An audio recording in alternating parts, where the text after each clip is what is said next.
اللهم صل على محمد وعلى آل محمد كما صليت على إبراهيم وعلى آل إبراهيم إنك حميد مجيد.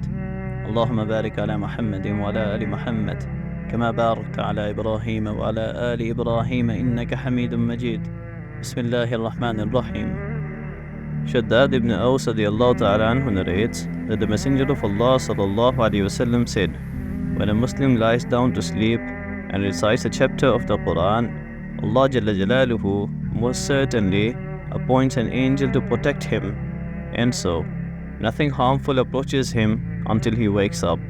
Mentioned by Tirmidhi.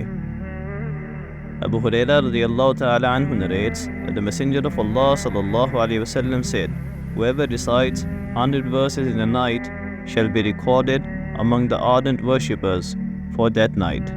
Mentioned by Hakim.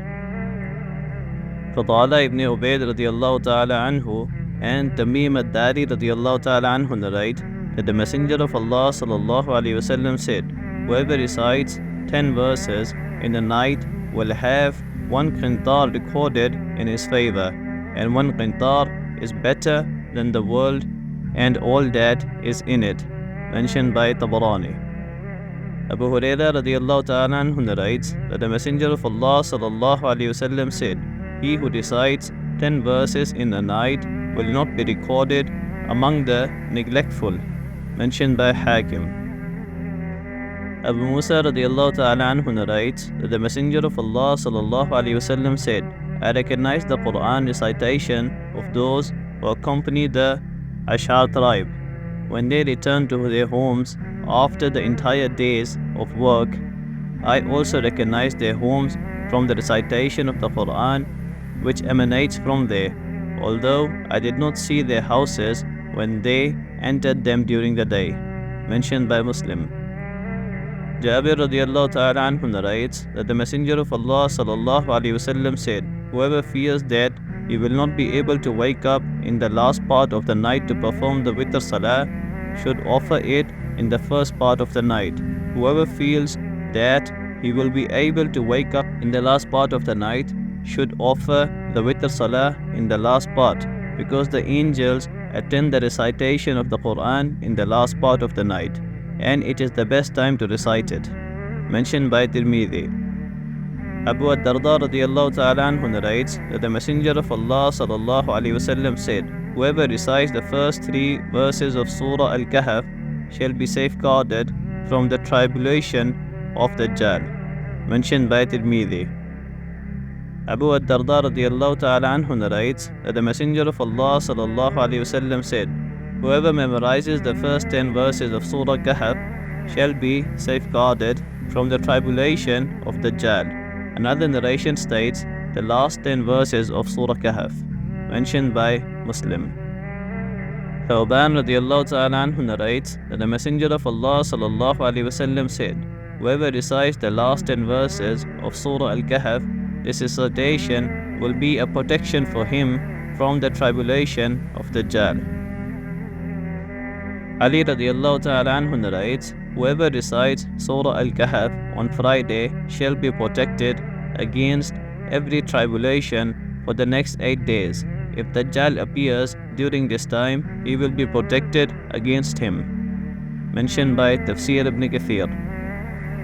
Abu Sa'id al-Khudri radiallahu ta'ala anhu narrates that the Messenger of Allah sallallahu alayhi wasallam said, he who recites Surah Al-Kahf as it was revealed, for example, recites it correctly, it shall be a light for him on the day of resurrection from his place till Mecca. He who recites the last 10 verses of this surah will not be overpowered by Dajjal when he appears. Mentioned by Hakim. Maqil ibn Yasar radiallahu ta'ala anhu narrates that the Messenger of Allah sallallahu alayhi wasallam said, Surah Al-Baqarah is the highest point of the Quran. 80 angels descended with each verse of this surah. Allahu la ilaha illa huwal hayyul qayyum. Ayatul Kursi was taken out from beneath the throne, Arsh, and included with Surah Al-Baqarah. Surah Yasin is the heart of the Quran. The person who reads it solely for the pleasure of Allah Jalla Jalaluhu and the abode of the hereafter shall most certainly be forgiven. Read it over your deceased so that the soul may leave them easily. mentioned by Ahmed. Note, the probable reason for referring to Surah Al-Baqarah as the highest point of the Quran is that the fundamental principles of Islam, beliefs, and injunctions of the Sharia are mentioned in great detail, not surpassed by any other surah. Jundub radiallahu ta'ala anhu narrates that the Messenger of Allah sallallahu alayhi wasallam said, "Whoever reads Surah Yasin at night for the pleasure of Allah Jalla Jalaluhu shall be forgiven." Mentioned by Ibn Hibban. Abdullah ibn Mas'ud radiallahu ta'ala anhu narrates, "I heard the Messenger of Allah sallallahu alayhi wasallam saying, whoever recites Surah Al-Waqi'ah every night will never experience poverty." Mentioned by Bayhaqi. Jabir radiallahu ta'ala anhu narrates that the Messenger of Allah sallallahu alayhi wasallam would not sleep until he reads Surah Alif Lam Mim Sajda and Surah Al-Mulk. Mentioned by Tirmidhi. Abu Hurairah radiallahu ta'ala anhu narrates that the Messenger of Allah sallallahu alayhi wasallam said, there is a surah in the Quran which contains 30 verses. It intercedes for a person till he is forgiven. It is Tabarakalladhi biyadihi al-mulk, Surah Al-Mulk. Mentioned by Tirmidhi. Ibn Abbas radiallahu ta'ala anhu narrates, one of the companions of the Messenger of Allah sallallahu alayhi wasallam pitched a tent on a grave without knowing that it was a grave. Suddenly he heard a person from the grave reciting Surah Al-Mulk till he completed it. The companion went to the Messenger of Allah sallallahu alayhi wasallam and said, "O Messenger of Allah, I pitched my tent on a grave without knowing that it was a grave.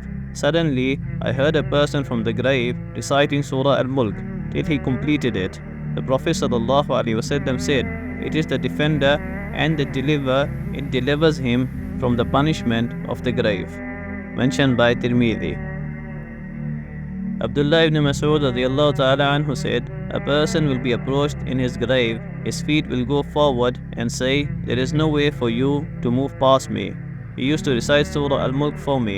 He would then be approached from his chest, or he said his stomach.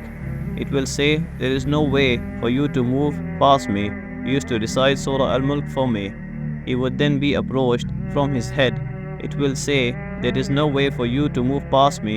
He used to recite Surah Al-Mulk for me. It is thus the defender and protector. It protects one from the punishment of the grave. It is mentioned in the Torah that he who recites Surah Al-Mulk at night has certainly done a lot and done well. Mentioned by Hakim. Ibn Umar radiallahu ta'ala anhu narrates that the Messenger of Allah sallallahu alayhi wasallam said, whoever would like to see the day of resurrection as if he is seeing it with his own eyes should read إِذَا الشَّمْسُ كُوِّرَتْ, Surah At-Takwir, إِذَا السَّمَاءُ انْفَطَرَتْ, Surah Al-Infitar, and إِذَا السَّمَاءُ انشَقَّتْ, Surah Al-Inshiqaq, because these surahs contain descriptions of the day of resurrection. Mentioned by Tirmidhi. May Allah subhanahu wa ta'ala give us the tawfiq to make amal upon whatever we have listened to, and may He give us the tawfiq to send this to others, inshallah. Subhanallah bihamdihi, subhanakallahumma bihamdika, nashhadu an la ilaha illa anta, nastaghfiruka wa natubu ilayh.